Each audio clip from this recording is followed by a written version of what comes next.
Devem os cristãos armazenar alimentos, suprimentos em preparação para um possível desastre futuro. Há certamente ocasiões em que faz sentido prático fazer preparativos para o futuro. No entanto, é nossa atitude em relação a isso que é importante. Nosso Senhor Jesus deixou claro em seu Sermão da Montanha que não devemos nos preocupar com o amanhã, que nosso Pai Celestial conhece nossas necessidades antes mesmo de pedirmos a Ele, e que Ele fielmente proverá. Mateus 6, 25, 34. Colocar nossa fé em Deus para nossas necessidades futuras deve nos dar confiança em sua provisão para nós, assim como uma mão aberta para todos que encontrarmos em necessidade.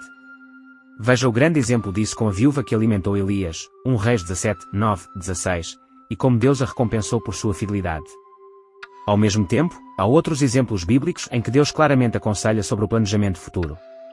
No Antigo Testamento, podemos ver pelo sonho de Faraó que Deus queria que José o aconselhasse a preparar-se para uma fome vindoura, a fim de evitar que o povo morresse de fome. Gênesis 41, 15, 41. Ao aceitar o conselho dado por Deus a José, o Faraó não apenas salvou o seu povo da fome, mas também salvou a família de José, que eram os ancestrais da vinda do Messias, Jesus.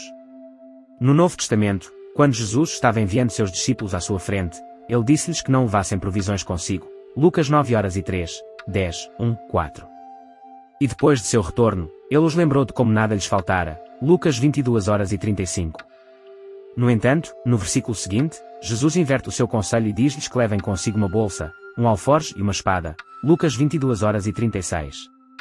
Talvez Jesus sabia que enfrentariam oposição que não haviam encontrado antes. Ele tinha sabedoria e pré-conhecimento que os discípulos não tinham, e isso o levou a dar direções diferentes em diferentes circunstâncias. Praticamente falando, é claro que é certo e sensato fazer os preparativos para o futuro. No entanto, devemos ter cuidado para não colocar uma confiança extraordinária nesses preparativos. A parábola de Jesus sobre o homem de negócios próspero que queria construir celeiros maiores para suas plantações é um exemplo de planejamento insatisfatório. O homem rico estava buscando provisão e segurança em suas riquezas. Lucas 12, 16, 21. Não havia nada de errado, em princípio, em construir celeiros maiores. Sua atitude errou em colocar sua confiança em si mesmo, sem reconhecer Deus em seus planos. Afinal de contas, era para Deus que ele precisava ser grato pelo aumento das colheitas que tinha, e era da sabedoria de Deus de que precisaria para saber como gastar sua riqueza. No entanto, ele nunca consultou Deus, e sua vida foi tirada antes que tivesse a chance de gastar ou usar o que tinha acumulado. O ponto principal é que devemos buscar a sabedoria de Deus em questões de preparação para o futuro. Deus promete conceder sabedoria a todos que a procuram, Tiago 1:5, e ele nunca deixa de cumprir suas promessas. Os cristãos devem ser sábios administradores do que Deus proveu, economizando o suficiente para as necessidades básicas e investindo nosso dinheiro, tempo e talentos em uma eternidade futura que nunca irá desaparecer. Mateus 6, 19, 20. Ao se preparar para amanhã, pense na eternidade. Desastre futuro. Lemos em Deuteronômio 28, 15, 24 que, se não obedecermos a Deus, seremos amaldiçoados. Ele mandará a turbação e a perdição em tudo o que fizermos, até sermos destruídos. Versículo 20. A escolha entre obedecer ou desobedecer a Deus pode ter amplas consequências. Porque você acha que obedecer ou não obedecer a Deus pode ter tal impacto em nossas vidas? Como podemos saber o que Deus está dizendo para fazermos? Você está fazendo o que é certo. Estudo bíblico 10 tesouros no céu. Leia Mateus 6, 19, 24 e 1 Timóteo 6, 6, 10. Jesus, Ele mesmo, diz que, ao invés de ajuntarmos tesouros na terra, devemos ajuntar tesouros no céu. O que acontece com os tesouros na terra?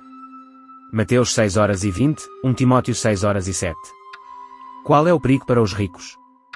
Mateus 6 horas e 24, 1 Timóteo 6 horas e 9, 10, 17. Em Mateus 19, 16, 22, um homem rico pergunta a Jesus o que deve fazer para conseguir a vida eterna. O homem rico está obedecendo todos os mandamentos, mas o que mais Jesus lhe diz para fazer no versículo 21? É-nos dito que o homem vai embora triste, é difícil para ele escolher entre sua riqueza e Jesus.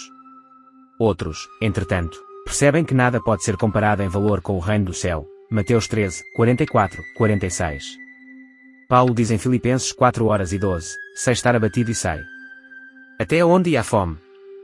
Muitas vidas foram salvas através do aviso misericordioso de Deus, da abertura de José para Deus e da atitude certa de Faraó.